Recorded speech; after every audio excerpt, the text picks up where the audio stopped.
Islamic আমাদের সমমনা দলগুলিকে নিয়ে তো ঐক্য করার চেষ্টা আমরা করতেছি, অভ্যুত আছে, এবং আমাদের চেষ্টা থাকবে ইসলামিক দলগুলি ঐক্যবদ্ধভাবে আমরা নির্বাচনে অংশগ্রহণ করি। ৫ মে শাপলা চত্বরে সমাবেশকে কেন্দ্র করে আলোচনায় হেফাজতে ইসলাম নেতারা যুক্ত বাংলাদেশ খেলাফত মজলিসের সঙ্গে।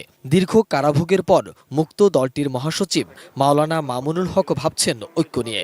বৃহত্তর পরিসরের একটা ঐক্য গড়ে তুলে আগামী নির্বাচনে যেন আমরা ইসলামপন্থীদের পক্ষ থেকে একটি অভিন্ন ব্যালট বক্স যেন মানুষের সামনে দিতে পারি।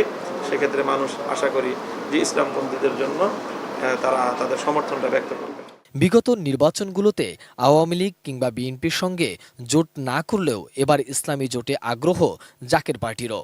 যদি কখনো এই ধরনের পরিস্থিতির প্রয়োজন হয় যে ইসলামী দলগুলির সাথে বৃহত্তর মোর্চা, বৃহত্তর জোট, সময় সেটা বলে দিন।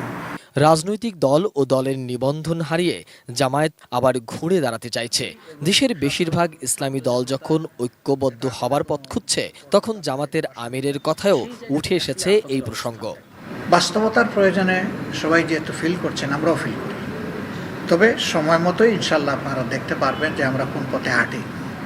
এখন সবাই অনুভব করছেন, তো এই ভিত্তিতে সবাই এগিয়ে আসলে সেরকম ভালো কিছু হতেই পারে ইনশাআল্লাহ।